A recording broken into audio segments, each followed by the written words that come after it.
And the statement will just remind me of a portion of the Bible that says, out of the abundance of the heart, the mouth speaketh. There is no reason, no rationale for the president of a country who is the father of the nation to speak in such draconian manner. Sheung, I am appalled. That statement is very unprecedented. And I expected that by now the president should have apologized to Nigerians and withdraw that statement. But instead, there's been a lot of efforts boxing the wind by chieftains of the APC, trying to defend what is not defendable, trying to even give different colorations and insinuations to the statement by Mr. President.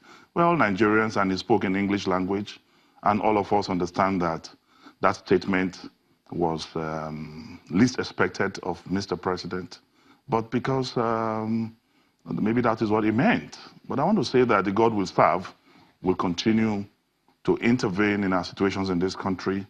I am disappointed because I have kids who watch television.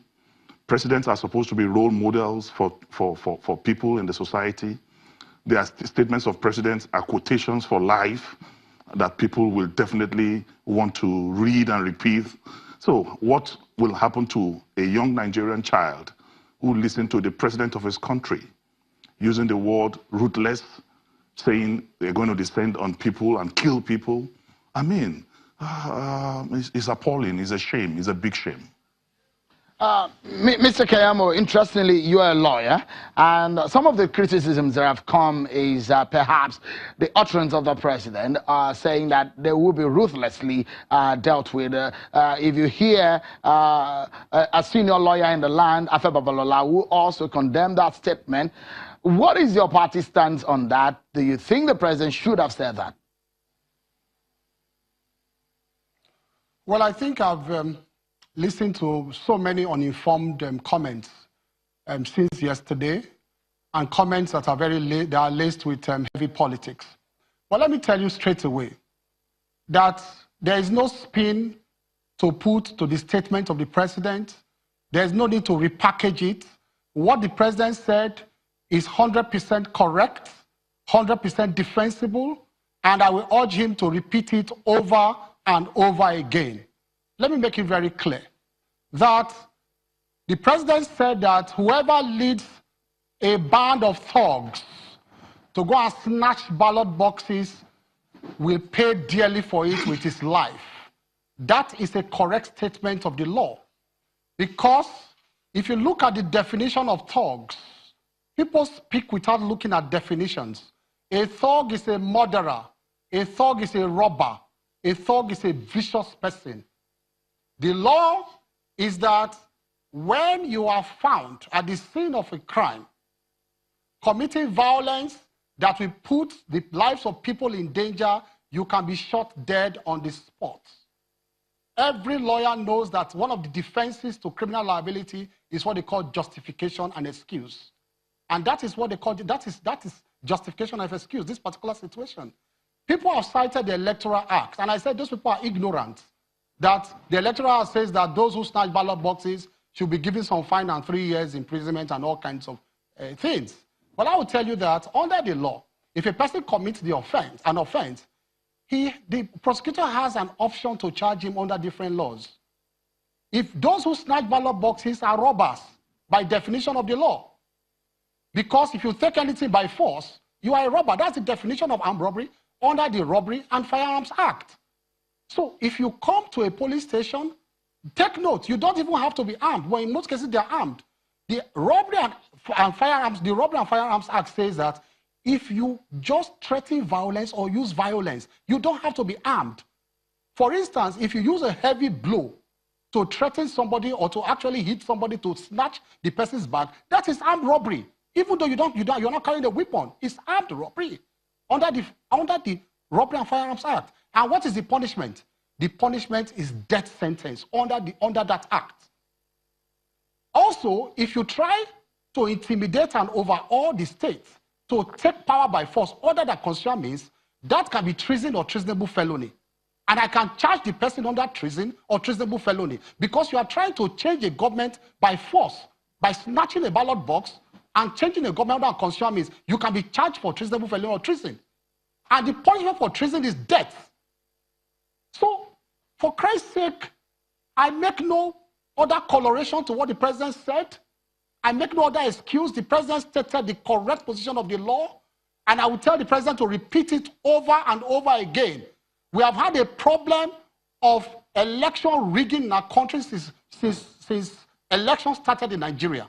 And it is high time we took a definite, harsh position on it, supported by law. And whoever does not like it, that means that is the person that is the rigger and the person that wants to snatch ballot boxes. It's just like somebody who comes to a premises and says that all prostitutes in these premises stink. And if two women come out and say, what do you mean? And the women begin to show their anger and frustration, that will tell you that you have just identified the prostitutes in that premises. The president did not say APC or PDP members, anybody who snatches ballot boxes. Since yesterday, PDP has been crying foul. And so it is clear to Nigerians who are those who snatch ballot boxes. And that is what the PDP has been doing since yesterday. So I want to tell Nigerians there's nothing wrong with that statement. Whoever wants to snatch ballot boxes, be prepared to pay for it with your life. If you are shot dead, that is what they call justification and excuse. And if you are charged to court, you also die. Any way you do, whether you die on the spot or you are charged to court, you under robbery or treason, you will still die. Either way, you will die. Don't snatch ballot boxes if you don't want to die. Senator Meleye, how does that sound to you? Well, that's a senior lawyer there. You're a lawmaker. So in that sense, when a lawyer and a lawmaker meet, is that justifiable to you? I'm also a lawyer. I mean, I'm also in a student. I'm a 300 level law student. So anyway, I would just say that what my brother and friend Festus is saying, in essence, is that we should cure illegality with illegality. Basically, that is what he's saying. And it's actually very ridiculous and laughable that a lawyer, SAN of his status, will defend this gross incompetence of the president as okay. In fact, he said he will advise the president to do same again and again. I mean, we are really in a precarious situation in this country. Festus is my brother, is my friend. The slow motion defense he just gave to Mr. President now definitely show that in his days before becoming the spokesman, he would have defended this the other way. But you know, when you are not speaking the truth, most times it won't flow. So, and that is what is happening here. The truth of the matter is no one is supporting snatching of ballot boxes. No one will. And I want to say that it is the characteristics of APC. We saw it in Ekiti, we saw it in Osun, and it's actually their trademark and their heritage. So no one in the PDP is pro-snatching of ballot boxes. But what we are saying is that we are in a very civilized climate. Is first of saying that everyone who snatches ballot box kills. What is the punishment for snatching ballot box if you are not injurious to other people? We are in a very civilized situation in this country, or we are supposed to be in a very civilized milieu in this country, where laws are supposed to be respected, where the president, like I said, is supposed to be a role model to Nigerians, where you are supposed to speak with utmost decorum and respect for rule of law, and where a president will come and say a man who commits an offense without going through prosecution, without going through legal processes, should be killed. Automatically, you have empowered the security agencies and the satanic characters you have in the APC to take laws into their hands. And it's appalling that this is the perspective. And that statement from the president, actually, for me, is a serious confirmation that the president has to visit London again, because it is not expected for any rationally thinking, intellectually mobile leader to make such those are strong words there, Senator Meleye, to the #1 citizen of the country, especially the leader of the land. No matter what, politics aside, that's the citizen of, I mean, that's the #1 citizen of the land. Let's use some very nice words. We can discuss politics, but... don't make it look as if I've sounded insolent. I've not sounded insolent. I've not sounded insolent at all. Shehu, if you listen to their meeting today, their caucus meeting, they spent 90% of the caucus meeting abusing the president. That has been the trajectory and the style of the PDP for some time now. And Nigerians are watching. And they are watching and seeing that these are the same people who covet the office of the president so much. Mr. Keyamo, the one that I have some level of power over is the one that happens in our studio here, where I'm the moderator. But I don't have power over what the PDP is saying in their caucus. But the question really is the implication of what the president did say. Do you think some security agents might take it way too far beyond what the president has said? The security agents, they know exactly that is the law. And please, my friend Dino Meleye should not twist my statement out of what I said. I am saying it definitely and clearly. He has not quoted the law. I am citing the law for him. All my life, I have been a prosecutor. And I'm telling him that the Robbery and Firearms Act says that once you take property by force, you are liable to death sentence. He has not replied that. I have told him too that when you want to change a government by force, by any means, whether by snatching or anything, by not following constitution, you want to change the government, that or overall the president, that is treason or treasonable felony. And the punishment for treason is death. He has not responded to that. So I am not saying we want to cure illegality with legality. I am telling you we want to cure legality with illegality.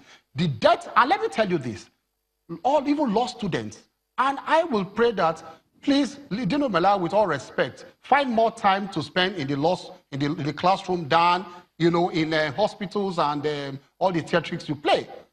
If you had spent more time in your criminal class, you will understand that it is not all the time that law enforcement agencies, when they kill people at the scene of crime, using violence and force, that is an illegality. That is Mr. Keyamo, again, I wouldn't want us to stay on personality. Don't let us attack personality. Let's stay on the issues. The senator is a distinguished member of the National Assembly, so I wouldn't want, as much as I have cautioned him, I wouldn't want also to go on personal attacks. So the big question is, like I showed our viewers earlier today, the election of Saturday, the APC had said, your party, Senator Meleye, is jittery that you are going to lose. If you don't mind, please.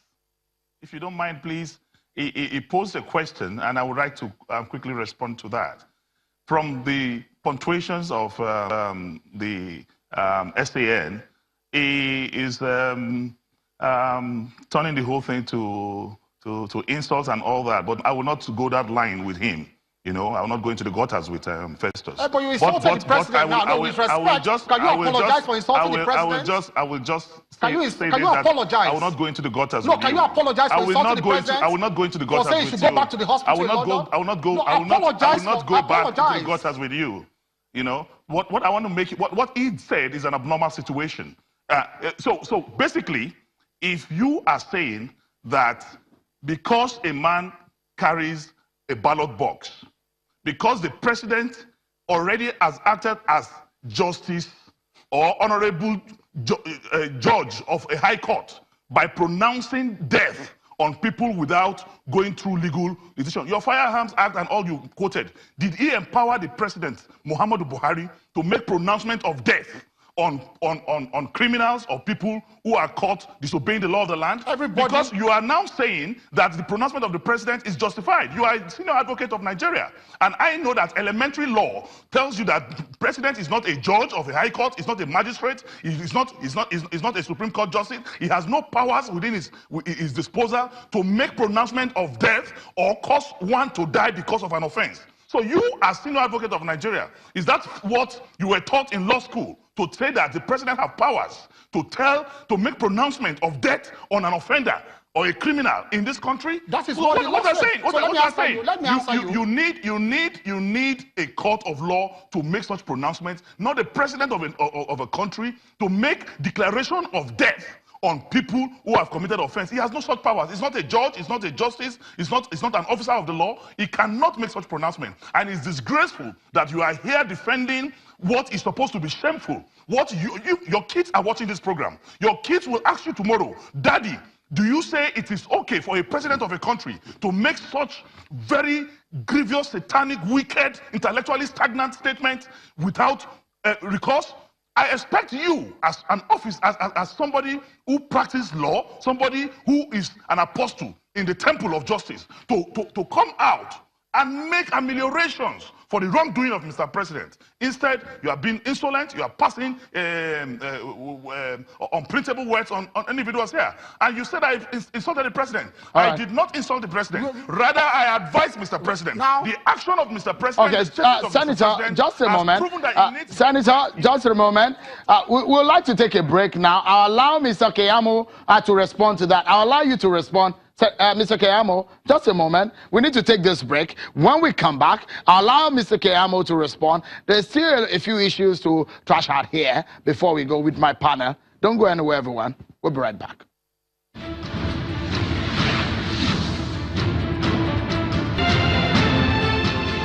Thank you so much, everyone, for staying with us right here on The Verdict, your program that gives you a robust coverage of the election right here on Channels Television, the nation's news leader. Let's get back to our Abuja studio, where my panel tonight have been discussing the reactions to President Muhammadu Buhari's statement on riggers ahead of Saturday's election. One is a senior advocate of the law of Nigeria, that is a senior lawyer in Nigeria, and the other is a lawmaker who is also a student of the law. And let me allow Mr. Festus Keyamo to reply Senator Meleye on what he said before. You didn't have the opportunity before we went on that break. So let me give you a very straight answer. If my children are watching at home, rather than the consequence of their action, I will tell them not to do the act that will lead to the consequence. He's concentrating on the fact that the president said they will pay with their lives. I will tell my children, you know why you will pay with your lives? What you should do not to pay with your lives? Don't grow up to be a thug. Don't grow up to snatch ballot boxes. Because if you grow up to snatch ballot boxes, you will pay with your lives. And that is the right thing to teach children. There's no hiding this kind of things from children. It's the right thing to teach them. Let me tell Dino that it is not that the president is the judge. The president is stating the law. I am repeating it for the often time, and it appears that he's not understanding what I'm saying. That the law is that when you are found at the scene of a crime, committing an offense with violence that puts the lives of others in danger, you will be shot dead, or you'll be shot and released to your death. That is all lawyers know what I'm saying. Law students know what I'm saying. For instance, are you telling me that soldiers and policemen who find people at the scene of a crime committing robbery or murder will not shoot at them to save other lives? That is what we are saying, basically. Because the definition of thug, can we all look at our dictionary? Just Google it. The definition of a thug is a robber, a murderer, or a person who attacks others with viciousness. And I can tell you that there are two ways you will die. And I'm saying it clearly. It's either they disable you on the spot by shooting at you, or when they take you to court, and the court decides your fate, either under robbery or treason, you will still be sentenced to death. So there's no repackaging what the president said. The president is not a judge. He only stated the position of the law. And for children who are listening, the lesson is that don't be a thug. Don't snatch ballot boxes. That is the lesson. And let me tell you this. Secondus, who is the chairman of PDP, who vibrates anytime head, he vibrates all over the place when he talks. He has been saying it consistently that if there is rigging, there will be war. Secondus has been saying so consistently. On that, we agree with him here. That war is a situation where you kill without rules. That is the situation of war. So, has he reprimanded Secondus? Secondly, Obasanjo said it over and over during the OPC era. When he was president, he addressed the nation and he said, shoot at sight at any OPC member. Why? Because OPC members at that time were putting other lives in danger. So what I'm saying in effect is that the statement of the president is meant to protect the majority against the violent minority. And that is what a president should do. And that is what the president has just done. The attitude of the PDP is to protect the minority, the violent minority, against the peaceful majority. And that is what the PDP, they want to do during the elections. That is what they have been doing since 1999. Let me tell Nigerians that nobody has known the true worth of PDP. You know why? Because they have never won any election free and fair. They wrote elections in 1999. They wrote elections results, in 2003. They wrote results in 2007. They wrote results in 2011. And that's why the results they wrote in 2015, we defeated them. So if they even think that they are calculating their figures from 12 million votes they got in 2015, they should think again, because they did not even... Big sentiments. But this time around, God catch them. It's Fulani for Fulani. It's Muslim for Muslim. It's Northerner for Northerner. And because their party is crumbling, because Nigerians have seen that the party is the greatest corn that came out of Africa, is the greatest corn south of the Sahara and north of the Limpopo. Now they are so agitated. Even my brother here, you can see, is agitated. But I'm not going to blame Festus, because Festus is a lawyer. You hire a lawyer, you pay a lawyer to defend you. And APC have hired him, they've paid him, and what he's doing here is justifiable by him. As far as he's concerned, he has smiled to the bank and is defending the illegality by Mr. President, the statement that is unpatriotic by the president, and even the activities of the APC across the country. So basically, what I am saying in essence is, instead of jumping from Sokoto to Kaduna and trying to blame the PDP, let him tell me in concrete terms, what has the APC government, what even the APC is talking about, you don't know them as much as I do. You came and joined us in APC.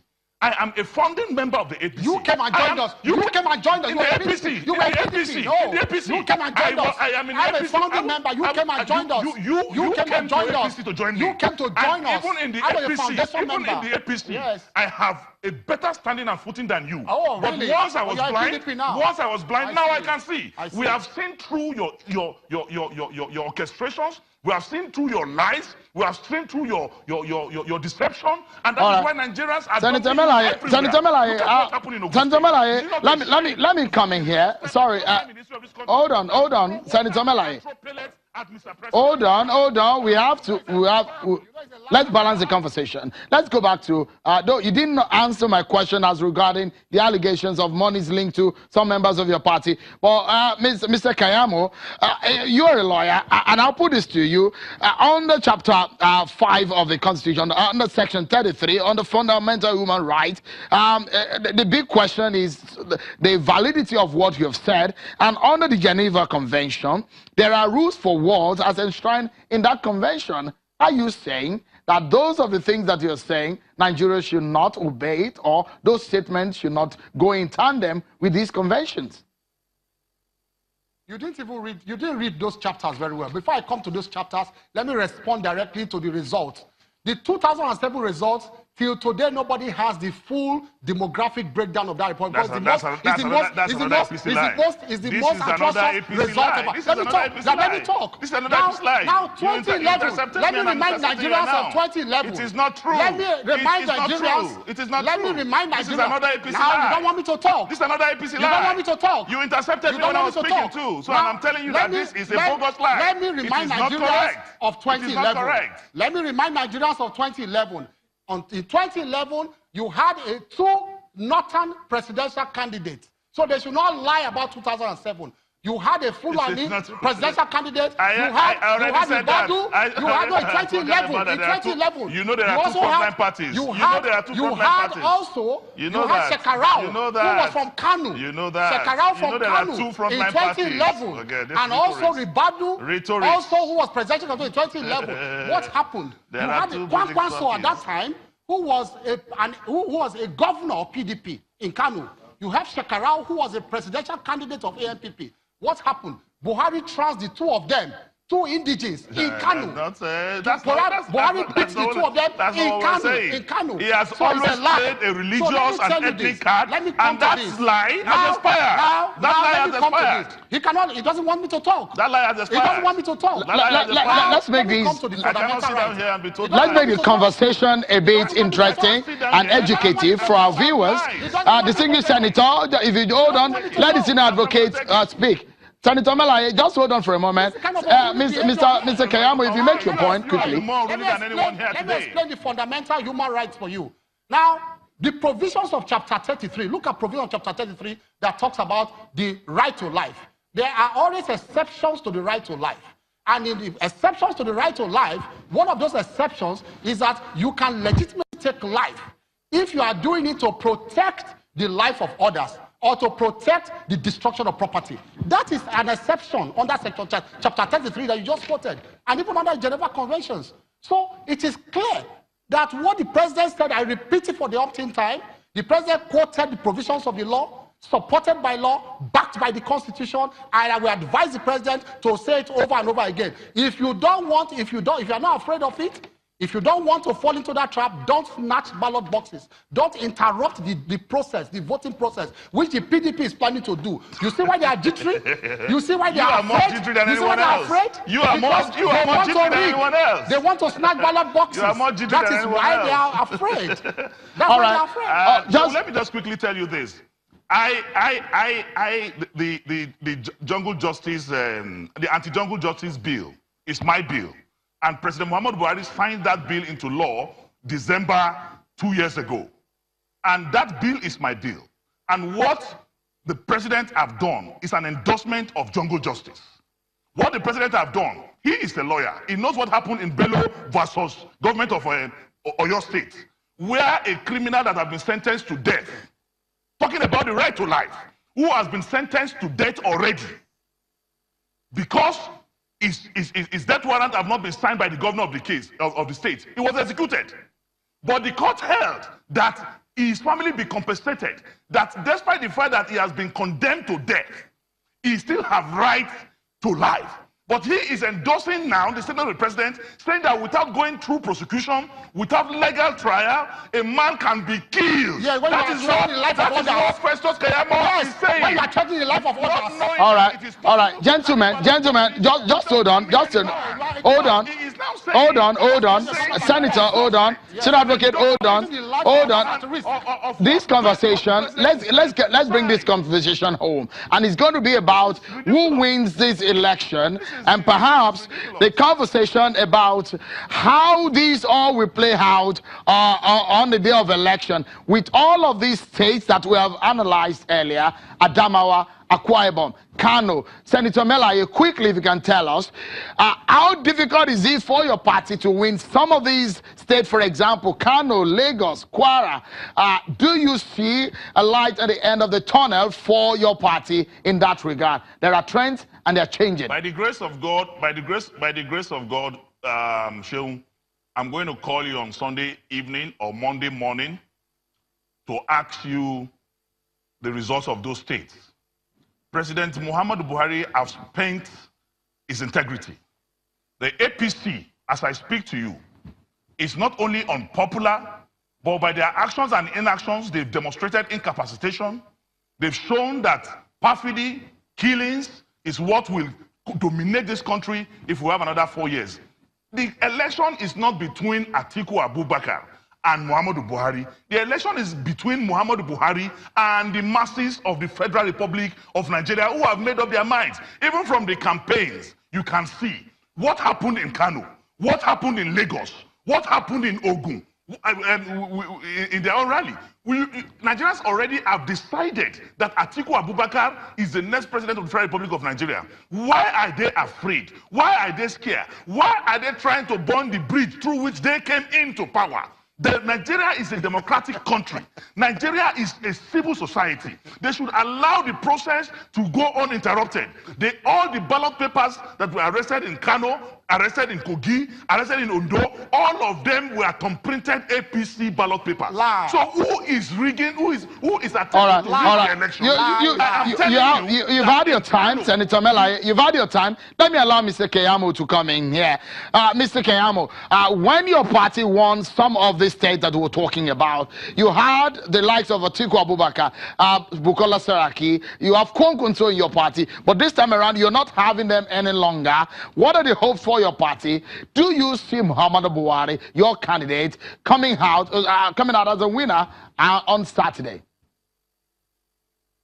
It is plus minus We did not win the election. They may have made some small contribution, but we did not win the election because of we didn't even contribute. Now, those people are not there again, but you now have Akpabio with us, you have Oduaga with us, you have Ojikali with us, you have Kenamani with us, it's plus minus. These are political pensioners. These are political pensioners. Akpabio is a political pensioner. A big political pensioner. Now we will know, we'll see it. Now let me give my opening. We have celebrated his political obituary. He doesn't want me to talk again, to give my closing remarks. Now I want to let Nigerians know that I want you to save this part of this conversation and play it again on Tuesday. Sure. And you see who is the joker and who is the person predicting correctly. Let me tell you, Atiku Abubakar today said, I want you guys to play, everybody to go back and play that tape. He unwittingly considered defeat today. God forbid. He said, God we are forbid. bringing in child. God forbid. I won't be lying. You see now, he said,